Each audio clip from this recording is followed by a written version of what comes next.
Hi guys, welcome to AJTV. Here at AJTV we have been granted exclusive access to the team at ASOS Sports. In the first episode in our series of interviews, we are here with head coach and founder of ASOS Sports, John Jones.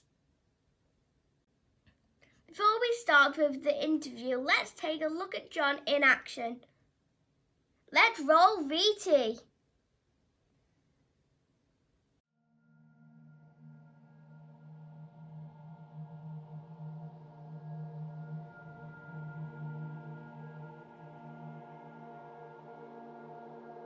When I was growing up as a child, all I wanted to be was a professional sports person.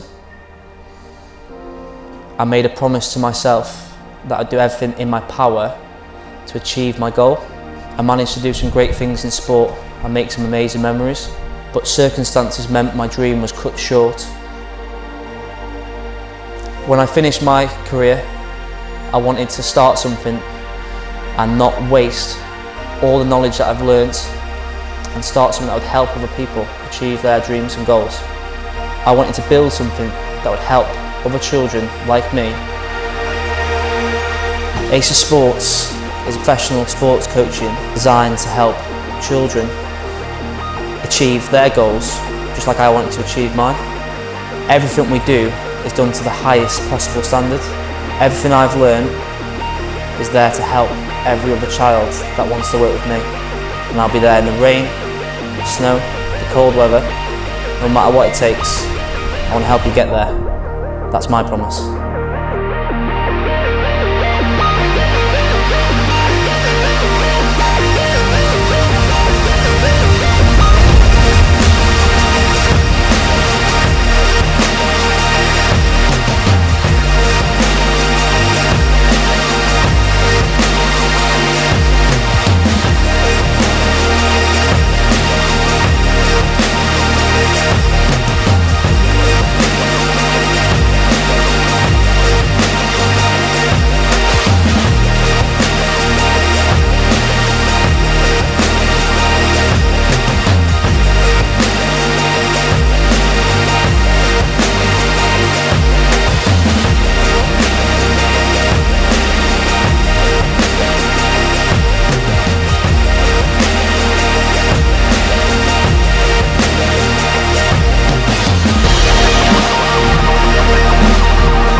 The reason I do all this is because my dreams couldn't continue and my story ended. But this story is no longer about me.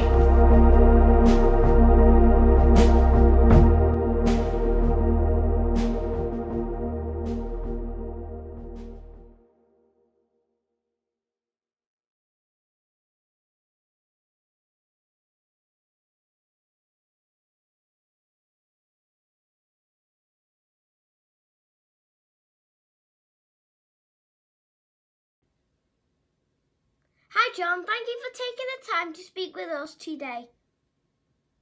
Let's do this.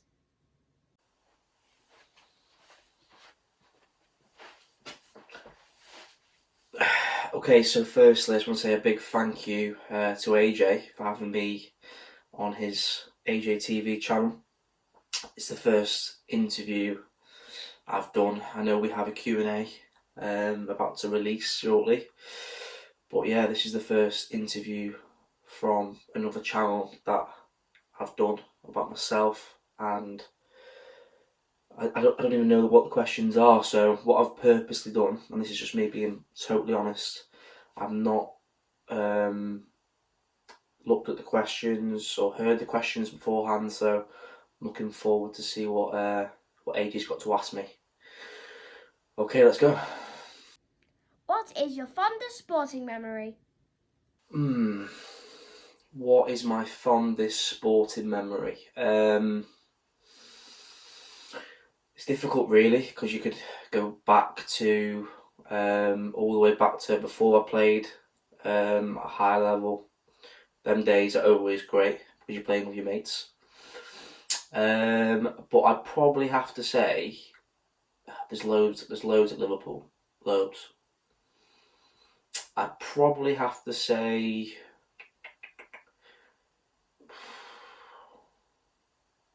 That's really hard. I'm going to go with, we played Bolton once, and I always remember, I wish I had the DVD of the game, because when I was playing, it was just before they started doing things like that. They probably did it, but not at the younger ages. So we played Bolton, and it was 5-1, and I scored 5. I think that was the most I ever did score for Liverpool at a high level. I scored more when I was playing for low level, but yeah, and it just everything went right, and I just enjoyed the game. That was my first season at Liverpool, and yeah, great memory.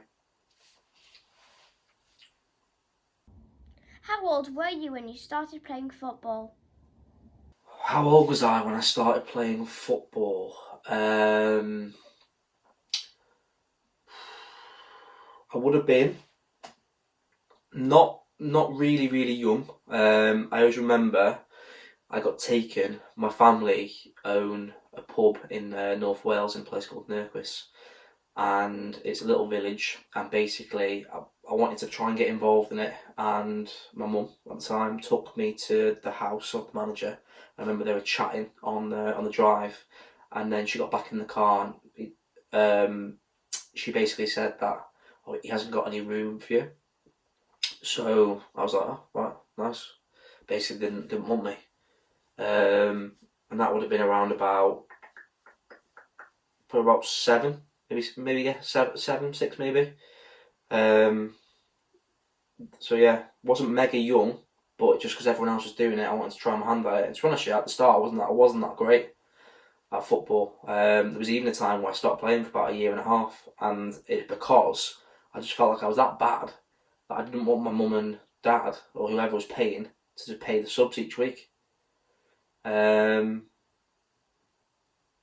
so around about 6 or 7. What position did you play? What position did I play? I played in a few positions, all attacking positions. In fact, actually, my first ever position was a goalkeeper. Tell a lie. So I used to be a goalkeeper, and I was terrible, to be honest. And I did all the things wrong as a coach that I'd never ever tell a goalkeeper. I used to love it when the other team got through on goal. I was praying for them to get through on goal so I could do something. And most of the time I let it in. Positioning was terrible. Talking non-existent. Reflexes decent, but everything else shocking. But in terms of my real position, I mentioned earlier about I had a break in football. I was always attacker, but when I came back after my break and sort of cleared my head a little bit, I think that break would have been when I was about 8 or maybe even 10. I'm not sure, 8 or 9, 10, something around then. Came back, I was a right winger, and yeah, I just seemed to. Once I got in that position and I had space, at the lower levels, there wasn't really much the other team could do. I was a lot faster than them, and it just sort of came out of nowhere really that the other teams couldn't really do much. So right wing, and then when I started playing for Liverpool, I was a striker for them. I think I got scouted as a winger, but then I went to play striker for Liverpool. And I say striker was my favourite position because there's a lot to it, especially at high level. Yeah, it's quite different than just standing up front and waiting for the ball. There's a lot to it, movement, a lot to learn. But yeah, I loved it. Yeah. Which team did you grow up wanting to play for? Which team did I grow up wanting to play for? Probably Man United. I always had a weird thing with Man United. Don't know why. Don't know. Just was something about them, a bit of an aura.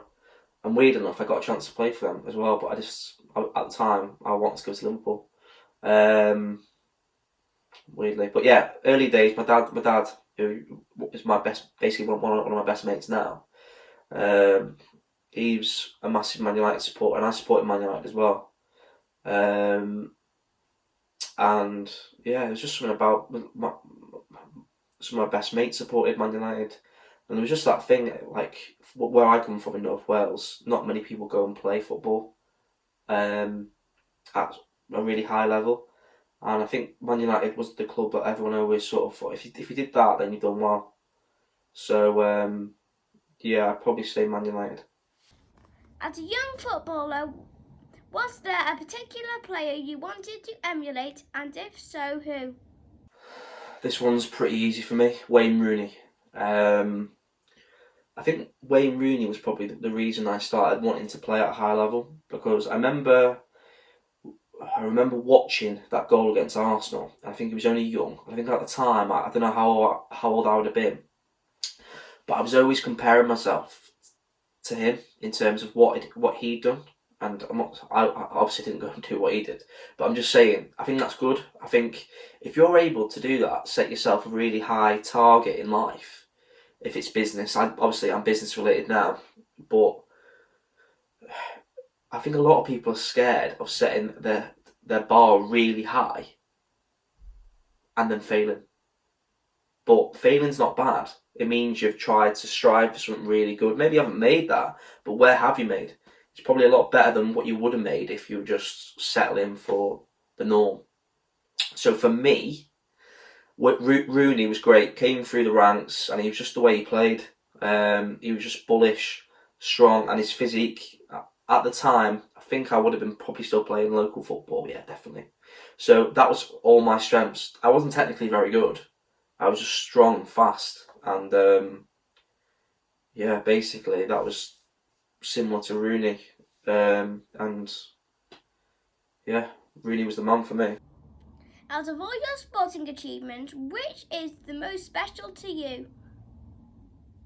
Out of all my sporting achievements, probably similar question to, I think might have been the first one, but something I've also thought about is just like, I think at the time you don't really realise it, but just there's loads, and they don't all have to be from Liverpool. But for me, I like to be tested at the highest level, and you know, the people that I was with, people might not understand this one. They might think it's like, oh, this is not an event, or whatever. But like, just the lads that I was with were incredible. Like, I mean, as people, players, of course, but like, I'm not going to name like start name dropping people, but like, there's players that have gone on to play for and be captain of Premier League teams now.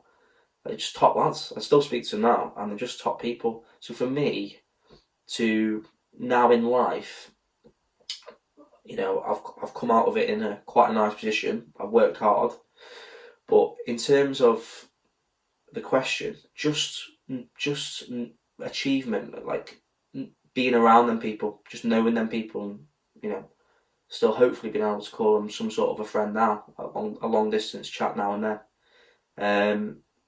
You know, I could list off loads of sporting achievements, but for me, you know, that's just how I feel. Just being able to, I've been around them people, play against certain people, and yeah, and that was over years and years. So it's all well and good doing something on one day, but to be able to be around these people for years and you know be friends with these people and just yeah share stories and just great memories. What has been the worst injury you have sustained playing football? Well, this is an easy one. Obviously, I think most people know I had a knee injury.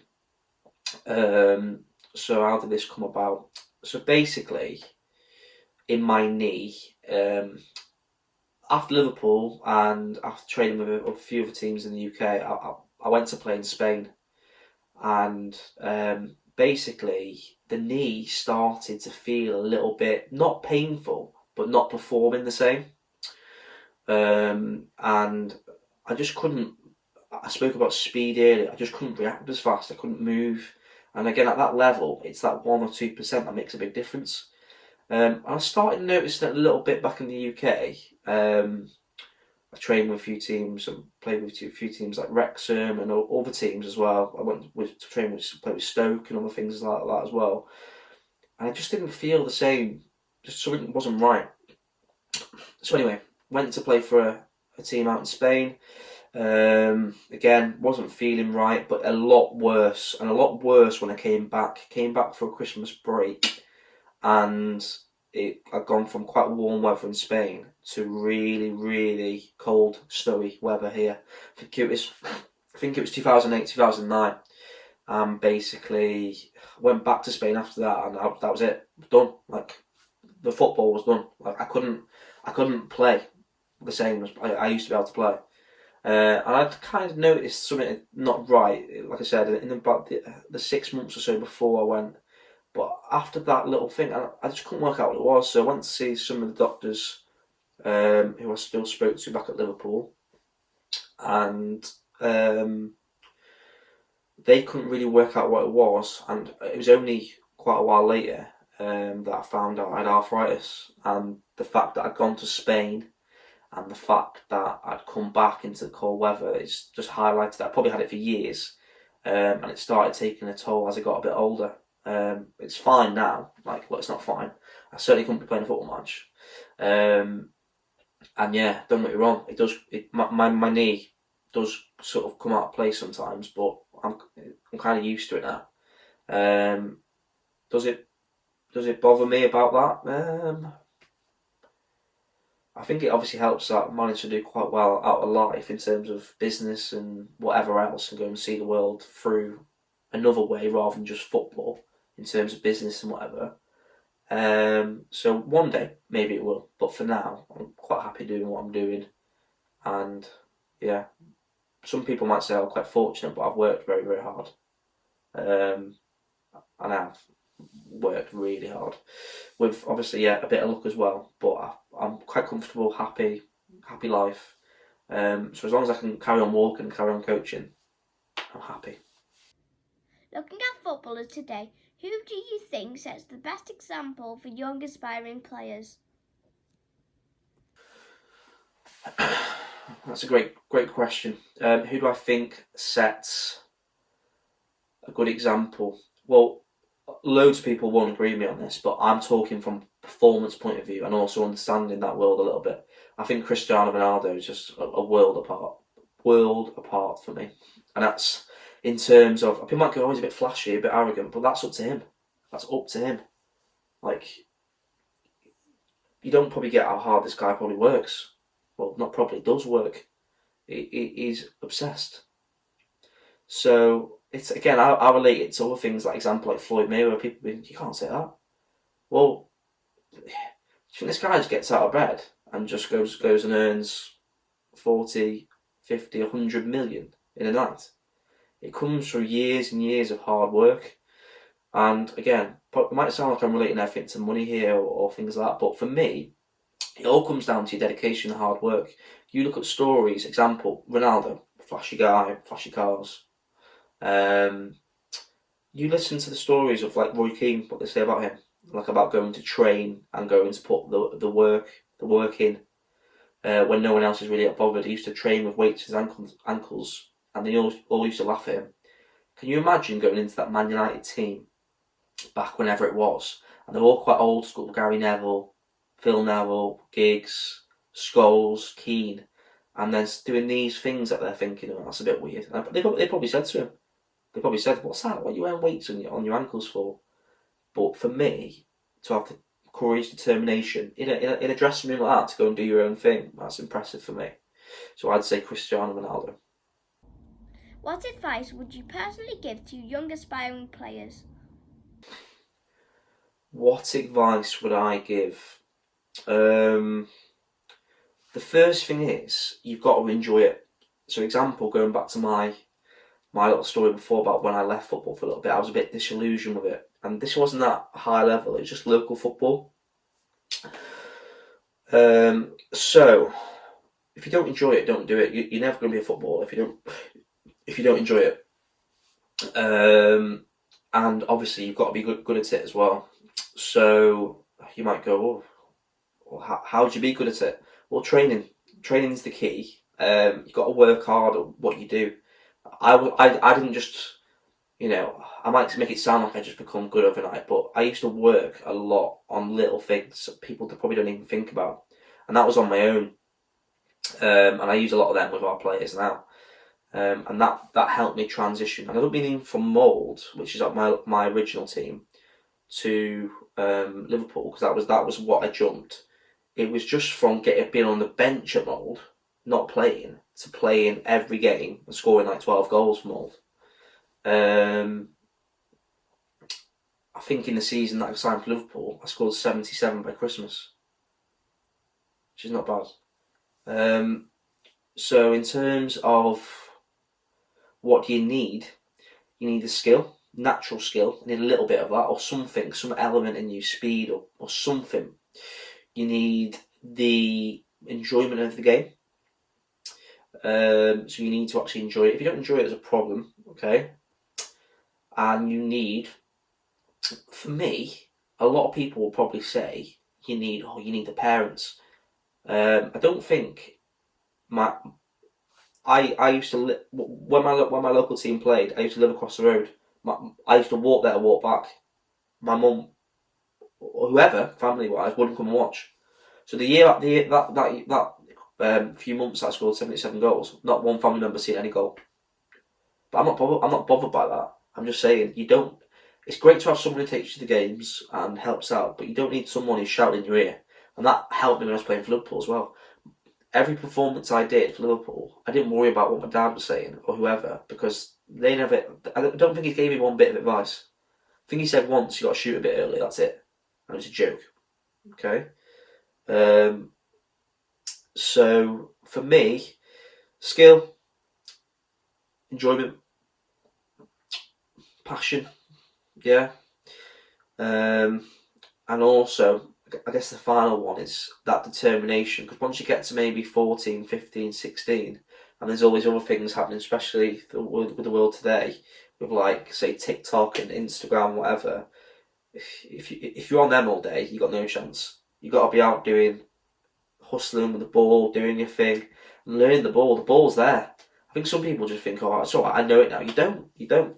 Like, I worked very hard. If I could go back now, I'd work 10 times harder knowing how I have to work in business, blah, blah, blah. All you need is a ball and an open space. That's it. So they're the things I'd say. Everyone has busy lives these days. What do you personally do to relax? What do I personally do to relax? I don't really, to be honest with you. I don't. I might have an hour at night. But yeah, I don't really relax. I think okay, so the two things here. Football, which I think most people watching this will probably be interested in, with presume AJ's followers and blah blah blah. You need your rest time, so please get your rest time and take your mind away from football. That's important. But in terms of what I do as a businessman now, I don't believe you should be resting. I don't believe, because there's going to be there's always going to be someone more clever out there than you. So, example, I'm not the cleverest person in the world. I didn't get any GCSEs, which is not great. But what I do is work my socks off, and I literally go all day and all night. Okay, I'll do that because I want to make it the best product possible for the players, and I experience the best product, I believe. And you might get some people who've played for like Liverpool or Man United under sevens, under eights. When you get to the higher age groups, it's a whole different ball game. Like the quality of what you get, it's almost now doesn't even seem real. So with Ace of Sports, we try and create that, which is we haven't got the budget of Liverpool or Man United, so we have to be creative, inventive, quite dynamic with how we think of things to make it the best possible experience for players. And you haven't got time to rest if you're doing that. So that's what I'd say, unfortunately, on that one. Is there a piece of advice you were given that has stayed with you? What was it and who gave it to you? Two pieces of advice that I'd say. Probably the first one. Well, the first one was not advice. It was quite funny. Before I played for Liverpool, I obviously went to a lot of clubs, and just like they call it a trial basis, but I was told quite early on that they would be happy to sign me. But it was more for peace of mind. I've always been like, I want to make sure I'm clear in my head what I'm doing. Funny enough, the only club I didn't tell me that was Liverpool, which I'll speak about in a minute. But yeah, so I went to Wrexham, which at the time, like, it's obviously, without being offensive, it is a bit of a joke the way things have gone recently. But back in the day, it was a well-run club, and I feel sorry for the fans now a little bit of how it's gone. But in terms of at the time, and the people that were involved at the time, which I don't know, I doubt they're probably involved as much now at the sort of academy level, centre of excellence level, whatever they call it. Good place to play, decent level, and they used to sometimes even beat some of the Premier League teams. So I thought I'd give it a try there. I had a few friends that few friends that played there, and I can't really fault it too much. But there's one thing that someone said to me which kind of made my mind up, and it's probably the worst thing they could have said to me. Was we went to play Ipswich in a little thing that went to some sort of like away trip. And I played well, and after the game, they said, like, we need you to sign because, you come all the way down here. And I was like, well, they weren't putting pressure on me at all, but they were, like, trying to make me feel better about the situation. Okay, they were like, oh, we'd love you to sign. We need you to sign. And I just said, listen, I do want to go to the last club I want to try, as well as all the other ones that I've been to, Man United, blah, blah, is Liverpool. And the guy said to me, you've got to be Michael Owen to play for them. And that was probably the worst thing you could have said to me, because that gave me the drive and determination to say, I'll show you. And luckily enough, I did. I spoke to that person a few years later, and he didn't mean it in a bad way. And to be fair, Wrexham were great with me, really were. And I actually went to do stuff with Wrexham when I finished at Liverpool for a little while. So I can't fault them. And the lads as well at Wrexham were top draw. Really were top draw, just as good as Liverpool, really. Great lads. So yeah. Oh, sorry. What was I going to say about the other bit of advice, the actual real bit of advice? So at Liverpool, coaches there were absolute top draw, all of them, fantastic. But there was one called Andy. First coach there, and it was actually when I was on trial, like I mentioned before about Wrexham were quite different, and Man United and it was Everton, where they basically say, like, listen, we want you to sign, and it was kind of a different route where they were trying to be like quite very positive and very like, it was all there for you, just make it simple, there you go, you can sign it. Okay, again, none of them were forceful, it was just very much, it's there, do you want to sign? Whereas Liverpool, it was all much like, we haven't seen nothing from you yet. We want to see more. And that was it. And not too much was said. I remember doing one session coming off, and I hadn't been signed or told anything at the time. And I said to the coach, I felt like I played all right, but it was hard.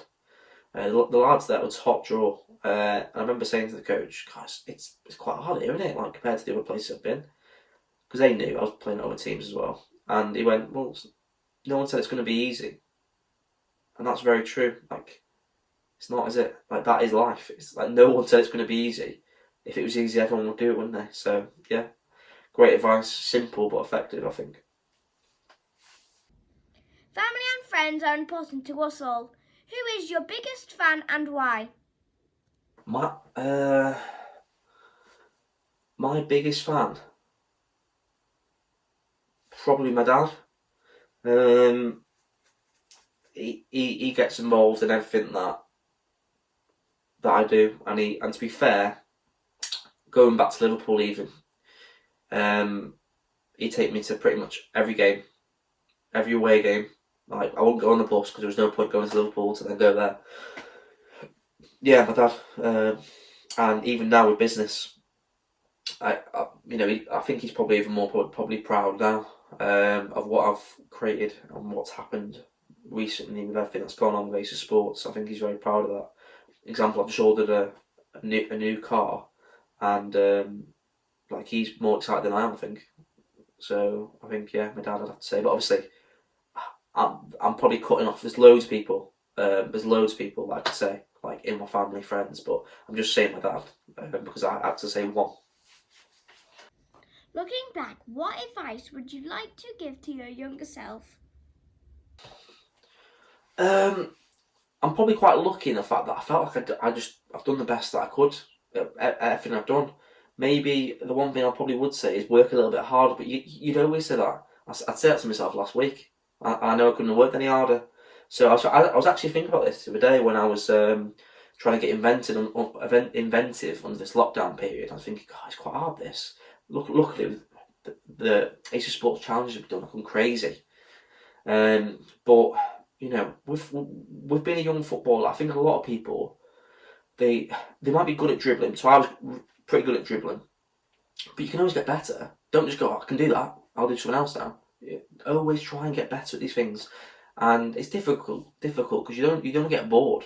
But for me, yeah, it's all about always trying to better yourself and just like I said before. I always example. Let's just relate it to me now in business because it's more recent for me. Financially, a lot of people might go, oh, do you look at your numbers a lot? I do, but that's more for the accountant to look at, in my opinion. I look at, example, like player retention, how we come back, and ours at Ace of Sports is like ridiculous. Like literally, everyone who comes back, and that's because of the quality we give. And if that drops, there's a problem. But even though it's so high, we still push the again. I don't have much time off. Yeah, I go on a 2-week holiday in the year to the Caribbean or something like that. But the rest of the year, I'm not going on 15 holidays a year. I'm working every weekend. I'm working every weekday, every weeknight. And I think that comes from the younger days where you just got to work. You just got to work hard. If you want something, you got to work hard for it. Yeah, that's my opinion on it anyway. If you could describe yourself in just 3 words, what would they be? If I could describe myself in 3 words, what would it be? I would say determined, relentless, and obsessed. Ronaldo or Messi? Ronaldo. The current COVID-19 pandemic has caused a worldwide lockdown. What have you been doing to occupy your time? Well, it couldn't have really come at a worse time for us as a business in terms of the weather. It's ridiculous at the moment. The amount of things that we could be doing. Luckily, Asia Sports has grown into a much bigger business than I am. But that brings pitfalls as well, where examples, staff to pay, there's all sorts. It's not just me and a couple of bag of balls. It's a UK nationwide business. And it's been an interesting time, but again, the first one I said to the people I don't really like to call staff, so the people I work with, let's say, I first one I said is I don't hear any negativity. You know, let's just make sure we're positive and we be creative and dynamic about how we can come about new things, new ideas, and we have. And we've probably created one of the biggest challenge schemes in the UK, you'd have to say. It's not just the UK, it's, you know, we have people entering from Kosovo, Syria, Germany, Italy, you know, all across the world. So again, anything we do, we try and do it at the highest possible level. So for us, it's been all about the Ace of Sports challenges, which I've done very well, luckily, because if no one watched, we'd have a problem. So yeah, that's what we've been doing, and also obviously planning for when everything returns and being ready, and not just being ready like, oh yeah, right lads, let's get back to it. It's more of a case of, you know, being more than ready, more ready than everyone else. And that's our competitive side coming through a bit there. What sets AJTV Sports apart from other coaching companies? I get asked this is probably the most asked question I get And it's not really like people. It's people that already come to our sessions. So it's not like they're trying to ask about, oh, why is this product better. I think they already know. But it's more. I think they want to know my opinion, and my opinion is I always say ask the players, because the players will say, because they all come to us wherever we go. We seem to be by far the market leader in what we do. But again, it goes back to the I'd be very surprised if there was someone that worked harder than not just me, but the coaches, what we do as a team. It's all well and good me running around like a headless chicken, but I've got to have a team of people as well, working with me, not for me, who help me deliver this ridiculous product that we've created. And people might go, what do you mean ridiculous? Like, everything we do is the highest possible level, and that's something you'll probably hear on our flyers, but it actually is. Like, we couldn't do it any better. And like example, give you an example. So if we do a showcase, we don't just turn up the morning of, right, lads, how are we doing? We've been speaking for days beforehand, weeks probably, planning, making sure every detail to the minute is prepared. It's not just turn up, how many have we got? Lovely stuff. It's not like that. It's planned to precision. The equipment's the best. We're very lucky with what we got from Nike. We invest massively in what, we spend too much on stuff, to be totally honest. But it's more than business. I think that's the key. I think that's probably the line I'll finish on. Asia Sports is more than a business. We could probably run it much more financially better, but we run it for the players and to give them the experience that I personally had. You don't have to be the next Ronaldo to have that experience. Of course, it benefits you greatly if you are skilled, but I just want to give everyone that experience that I had, and I think everyone deserves that. So yeah, I'd probably say just the ultimate experience, and Asia Sports is for the players. That's what makes us different. Whereas a lot of places is either for the bank balance or for their egos. You work with young children in schools every day. If you could make a change to sport in schools in the UK, what would it be? Going back to the last question, again, I've not done one of these before interviews, so I think age has just prompted me there a little bit on. That's something I'd like massively to do across the next few years, is to change the way sports done in schools. I don't think it's as important as it should be. And I spoke to several head teachers about this, and they take on board what I'm saying quite positively. I think it's massively important sport in schools for mindset, physical needs, and friendship needs. I just think it needs to be more prominent in the schedule. And people might go, I've got loads to do. Yeah, but like a prime example, this lockdown's proved a lot. Like children, a lot of them are quite happy. We've got family. I'm not saying that everyone should be homeschooled. That's definitely not what I'm saying. We've all got busy lives. But I'm just saying that what are they doing from home? Yeah, they're doing work, which is really important. But they're also doing sport. And how positive is that on their life? For me, if Acer Sports, forget about the numbers financially and forget about how many players we have, but if we could influence the school structure and making sport more prominent, that would be my ultimate goal for the next 5 years. What was your original inspiration for starting Acer Sports? My original inspiration, I worked for a Premier League club doing coaching. After I finished playing football, and decided that was it. And what would be basically with me? I didn't mind at Liverpool and playing at a high level football wise, because you're gonna always, don't matter if you're Ronaldo, you've always got a manager. But I personally didn't like being told what was our mindset on a certain player, or what was our way of thinking, how do we do things, because if I'm putting that much effort in, I want the book to stop with me, essentially. So I wanted to create something that was for all the players. Anyone could go to it, and it would be the ultimate experience. And yeah, I love it now. Like, even just saying that, I think, right, after this, I go and do this, go and do that. I just love it. Like, what we've created for the players. I wish I had it when I was younger. And it helps players of all levels, and that's what's great about it. So if you're new to football, or new to any sport, 'cause we do lots of sports now, gymnastics, American sports, fitness Fridays, tennis, we're a multi-sport company, but football was our first one. So I'll just relate it to football, which I'm sure most of AJ's followers are football fans. So if you're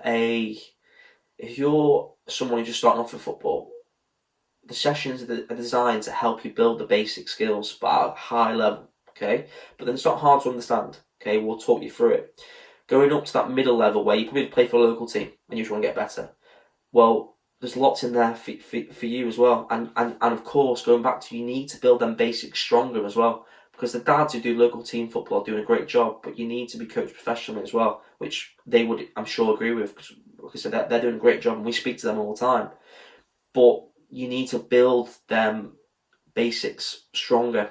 If you want to play for like the lower tier academy, well, in my opinion, not really academies, but like they're higher level than maybe local teams in some senses. Like, I'm not gonna name names because I'll probably have people having a go at me, but I'm sure you know who I'm talking about.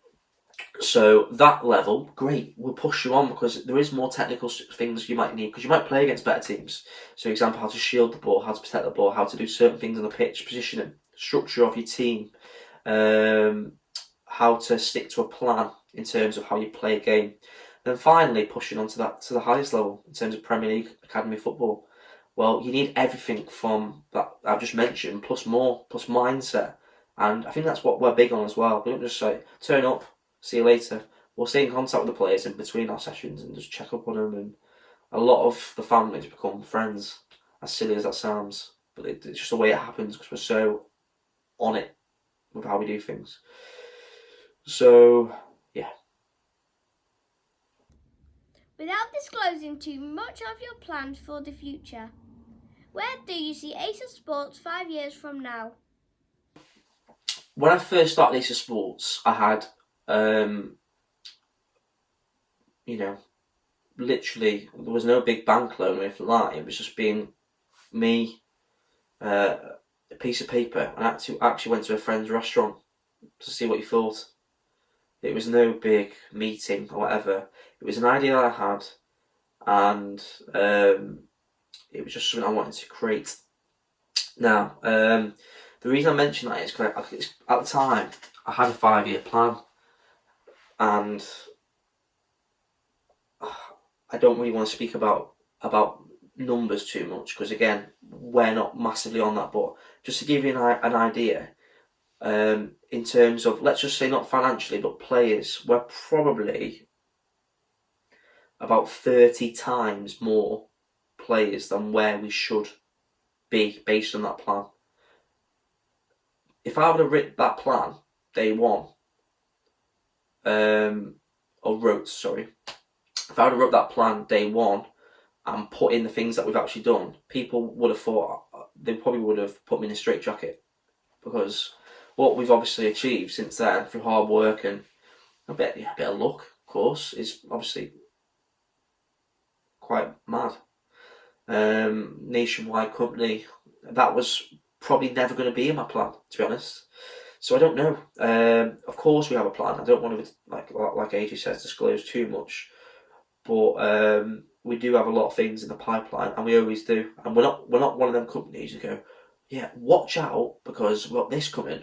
A lot of companies across business wide, they don't actually have anything coming. We'll only say that if we need to actually promote something that is about to be released.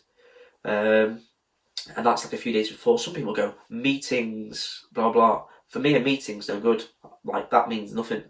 So if I went for a meeting at Real Madrid, I won't put it on my Instagram, because what if something doesn't come out of that meeting? You look quite silly, don't you?